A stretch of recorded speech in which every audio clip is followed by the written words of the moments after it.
contribution now. Thank you. This is Think Out Loud on OPB. I'm Dave Miller. We end today with the Greek tragedy Elektra, a new production of the play premiered recently. It was put on by the Northwest Classical Theater Collaborative. It's for and by a captive audience, literally.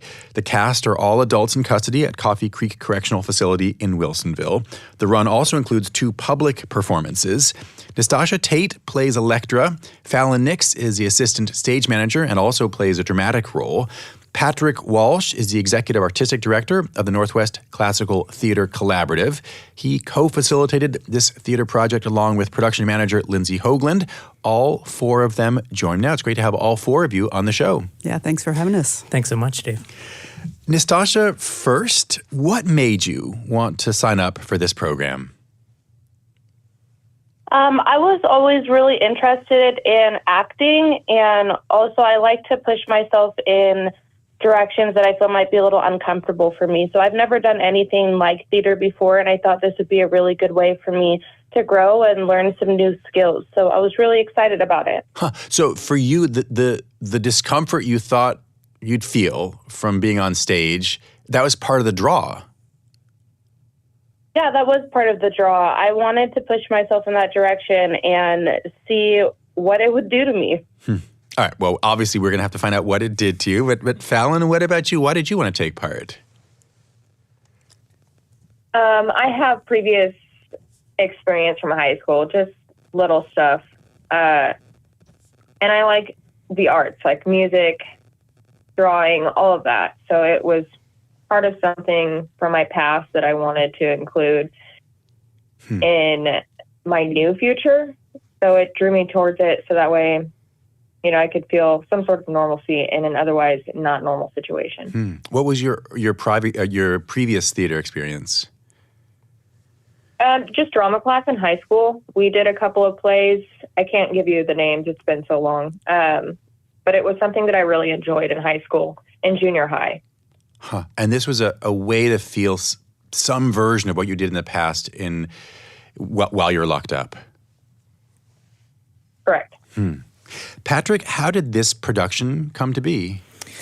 So Northwest Classical Theater Collaborative usually tours plays, and we visit culturally underserved populations. So we do visit some prisons, jails, low-income assisted living facilities, homeless shelters.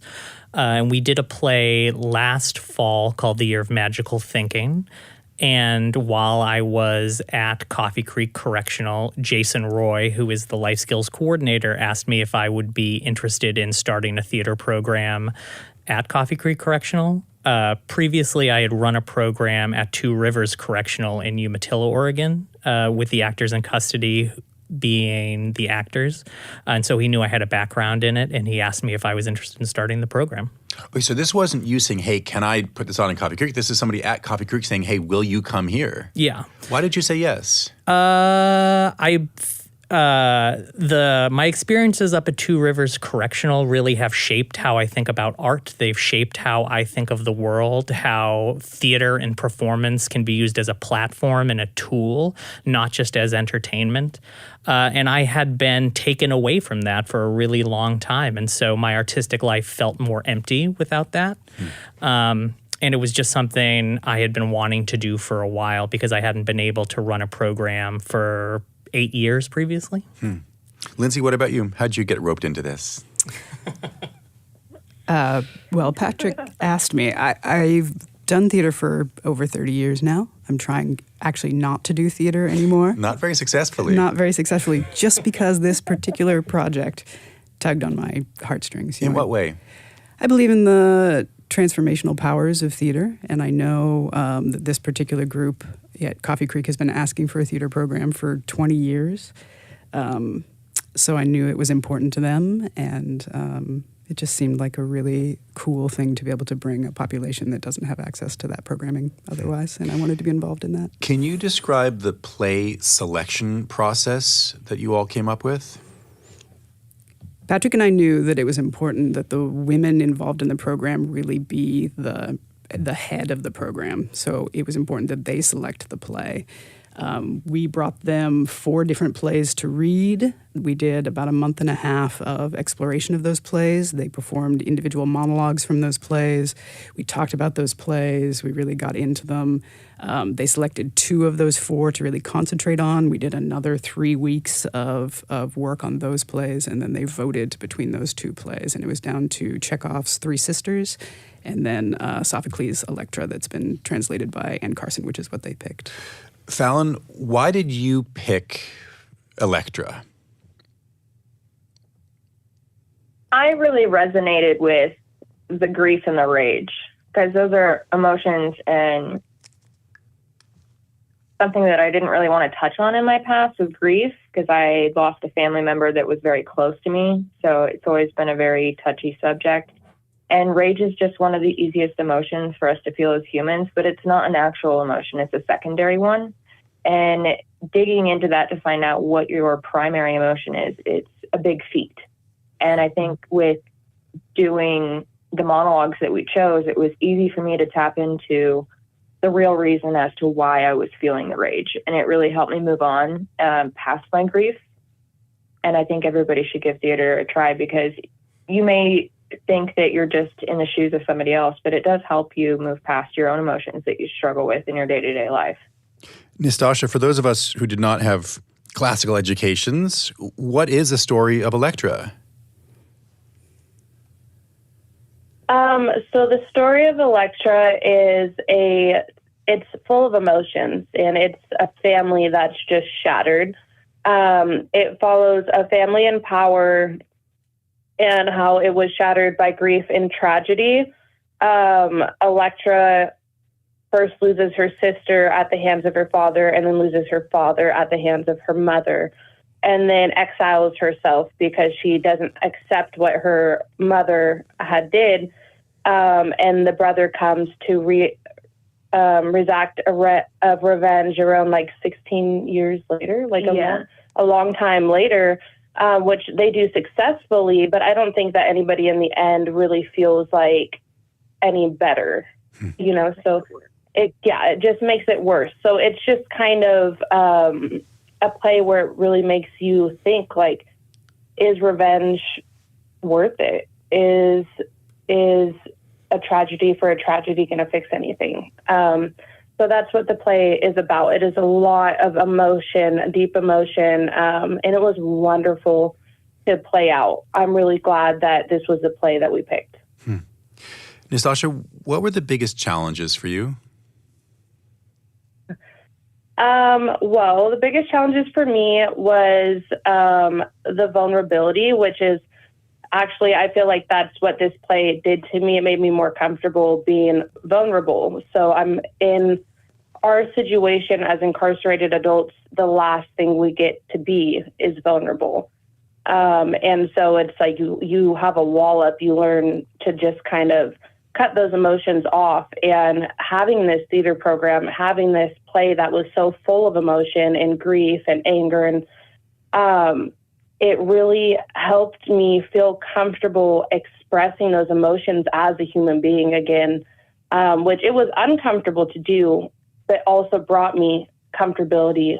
It helped me lean into that. And I feel a little bit more comfortable now in my day-to-day to be able to express that, which I feel like was something that was taken from me. So I'm glad that I got that back. Lindsay, this might seem obvious, but what are the challenges that are unique to developing and rehearsing a show when the performers are incarcerated? Too many to count. Just from a practical production standpoint, the actors didn't see their props until the week of the show. We had paper props that we rehearsed with. We have a tiny little room that isn't as big as our performance space, so we had to do a lot of improv about the actual physical layout of the space. It's really hard. We didn't have everybody in the same room until the week leading up to the performance because people have other engagements, other call-outs, other appointments. So we didn't have our entire cast together. We weren't able to run the entire show until 4 days prior to our opening night, which is incredible. So a lot of challenges, for sure. All the ones you just mentioned, they seem like real challenges, and they seem like the logistical challenges of of theater making in a highly securitized zone. Mm-hmm. What about the emotional ones? I mean, and that's what Nistasha was talking about a newfound vulnerability in a place where vulnerability, I think, could be dangerous. How did you deal with that as you were working with the actors? I think that theater in any context is transformational. I think any performer in the rehearsal process feels like they're getting more in touch with their emotions. I have so much faith in the women that are in Elektra to tell us what they need, to let us know what kind of care they need. As much as rehearsing a play, we were providing, I think, and still providing a space for them to just be humans together, which is not a freedom that they are allowed in that prison. So I don't know that we particularly offer them aftercare, but they're just such an incredible group of women. They're so good at supporting each other, taking care of each other, so creative, so giving. I just feel honored to be in the space with them, and I feel like they take care of each other and that we all take care of each other in that space. And as they became familiar with their characters and were really diving into those emotions of rage and revenge, a lot of stuff comes out in the rehearsal process. But that really is what theater is. And I think that part of our jobs as facilitators and as a director and a stage manager is to create a safe space for those emotions to be explored. Patrick, so was this then significantly different from other directing jobs you've had, or in the end, theater is theater, whether you're in a prison or a library or a big fancy stage?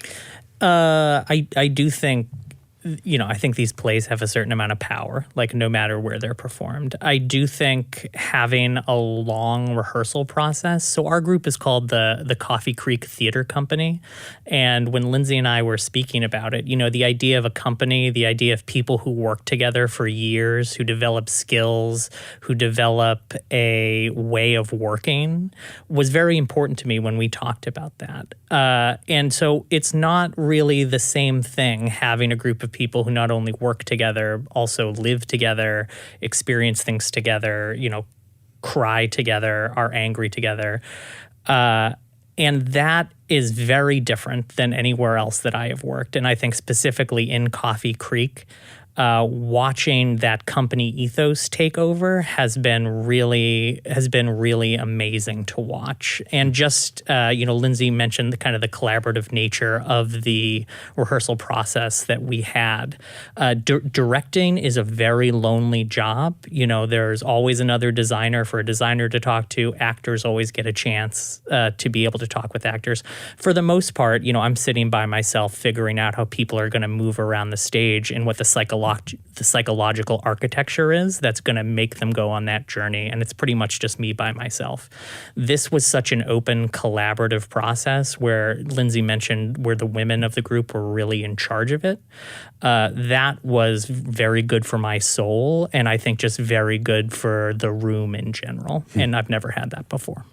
Fahlynn, did you feel like you were in charge, you and your fellow performers and actors who are all, adults in custody? Did you feel like you had power there?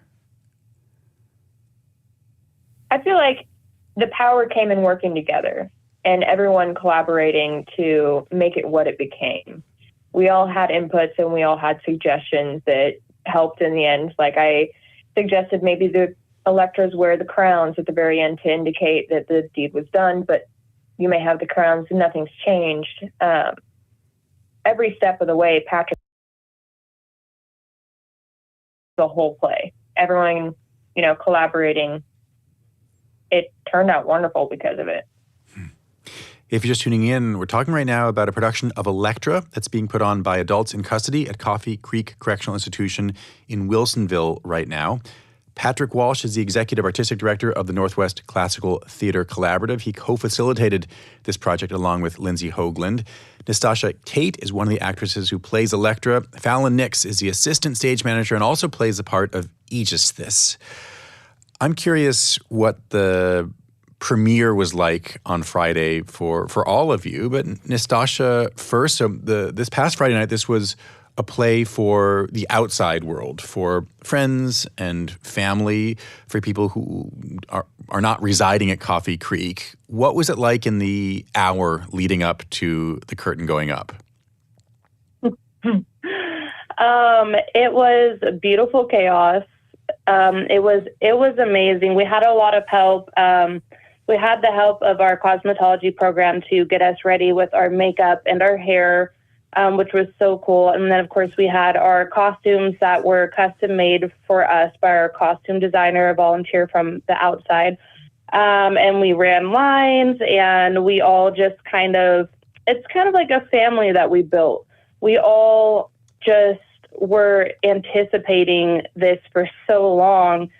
I just feel like there was a lot of excitement before it happened, before the curtain went up. I actually don't feel like there was as many nerves as I thought there was going to be. It just went really smoothly. We did run lines a little bit, but we really didn't need to. Everything was there. Everything was already implanted in us. And so I think we were just excited more than anything. It was just a big ball of excitement. And then when we finally got there and executed it, it was beautiful. Fahlynn, what about you? You could say that the room was charged with like the electric feeling of excitement while we were all getting into dress and costume. And then the walk up to visiting and getting ready and getting into places. Like, this is the final moment that we've been rehearsing for. It was the big night. And given that we didn't have that platform at the end of the room during our rehearsals, that was the first night that we had that there. Everybody improvised and worked with it. It went really well. Having more space to go to in that area was nice as well. And I think that overall, everybody did way better than I could have ever imagined. I felt such a sense of pride for everybody and just honored to be a part of that group. Lindsay was talking about the challenges of rehearsing and that how up until the last week you couldn't even all be together to rehearse. Were you able to get together among yourselves, even in smaller groups to rehearse, or did you really have to wait till the last minute? We really just had to wait till the last minute. The times that we had while Lindsay and Patrick were with us is what we had. We did it in bits and pieces. Like, I would fill in for those that couldn't be there, that had other engagements or appointments. So I would be playing other people's roles. As assistant stage manager, you step in where you're needed. You provide the help that others might not, be able to do.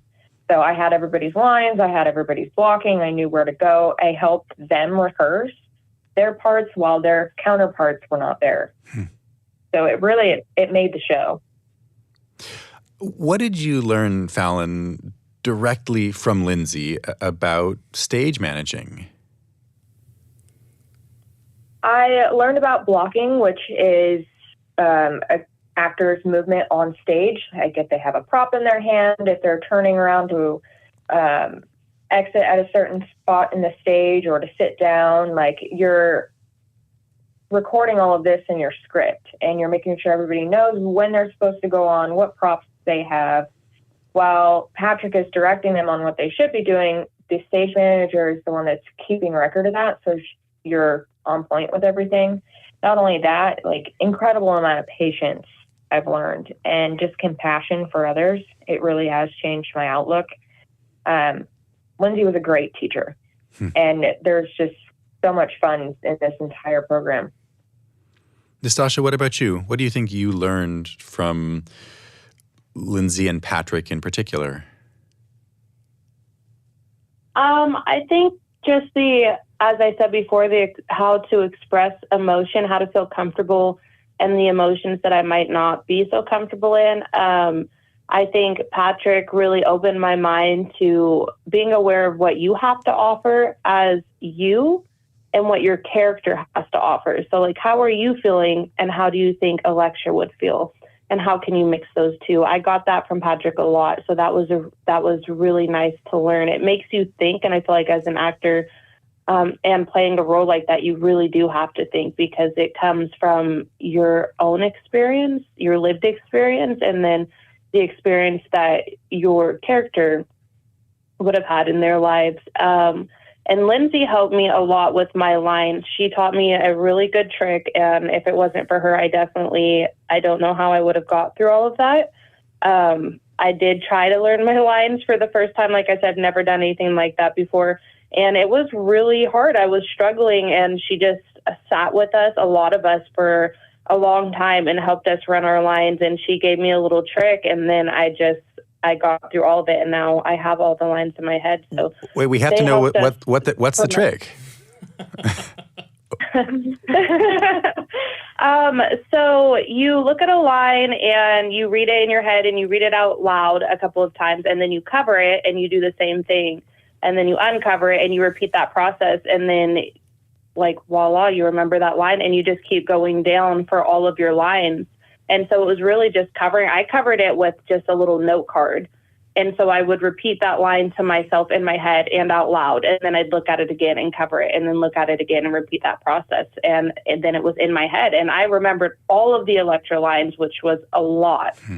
And very quickly. I mean, it took me a while. I had done this for weeks and I was struggling, and she showed me this trick, and I got all my lines down within probably like the next week, 2 weeks, 3 weeks, but it was super fast. So, Lindsay, obviously, Nistasha and Fahlynn both say they learned a lot from you. Did you learn anything yourself from working with them? Yes. The thing about, Nistasha, Fahlynn, the whole group, again, is that they are just so giving. They give of themselves. They give to each other. Working theater on the outside, actors are a mixed bag. There's a lot of ego. There's a lot of competition. There's a lot of stuff to unpack after rehearsals. This group, very different than that. Very authentically there, very appreciative of each other, of us, of the process. So if you're ever feeling burnt out about theater, I would say go see Elektra, go see these women, because it's really an incredibly positive experience. So yeah, it's renewed my faith a little in what that process can be, because they're just such cool people. Patrick, we heard from both Fahlynn and Nistasha about how working on this, the changes they see in themselves over the course of this process. Have you seen changes in them as well? Oh my God, yeah. I mean, nobody's the same as when they came into our room last March when Lindsay and I started co-facilitating the program. I've seen people grow in confidence. I've seen people grow in empathy. I have seen people pick other actors up when they're having bad days. I have seen these actors take emotional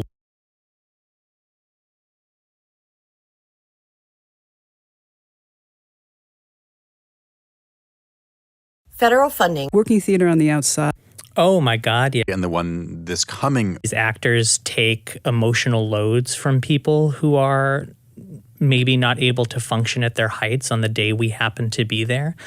And I know that's happening when we leave too, I mean, you can feel that energy sort of infect the prison, and to Lindsay's point, like we are the conduits, like we are the people who are there so this program can thrive, because you can't do it without a volunteer. But they are the people who've taken ownership over it, and ownership over that change in themselves, and wanting to be different than they have been just in the world and in their daily lives. Nistasha, the performance on Friday, this past Friday, and the one this coming Friday are for outsiders, people who are not incarcerated. But starting tomorrow is going to be the first of 2 performances for the women who you live with, who you see day in, day out. How do you think those performances are going to be different? Nerve-wracking. Yeah, I feel like it's definitely going to be different nerve-wise. So when we have the play in visiting for the outside performance, I feel like it's that one is going to be was easier because I'm like, I'm not going to see all these people again. But this inside performance, I'm a little more nervous because I'm like, I'm going to see these people every day for the rest of my life. I hope that they love it or I'm going to hear about it forever. So it's a little more pressure, I feel like. But I am very excited, and to see that, like, some of my close friends, they signed up for both. We have 2 performances in the inside. I don't know if they're going to get to go to both, but they signed up for both. So that makes me feel really good because they're excited, and they've helped me with my lines. They know what I've been doing, where I disappear like 2-3 times a week for hours and then come back. They know where I'm at. So I'm excited for them to be able to come and see it. But I'm nervous. I'm a lot more nervous for the inside performance than I am the performance we had on the outside. Nistasha, Fahlynn, Lindsay, and Patrick, thanks very much. Thanks so much for having us, Dave. Thank you so much, Dave. Have a good day. Thanks, Dave. Have a good one. Nistasha Tate and Fahlynn Nix are 2 of the performers in the new production of Elektra that's happening at Coffee Creek Correctional Institution in Wilsonville, put on by Northwest Classical Theater Collaborative. Patrick Walsh is the executive artistic director of the collaborative. Lindsay Hoagland is a production manager, one of the co-facilitators of this production. Tomorrow on the show, we're going to hear about a recent investigation by the Oregonian. They found that when the Oregon Department of Human Services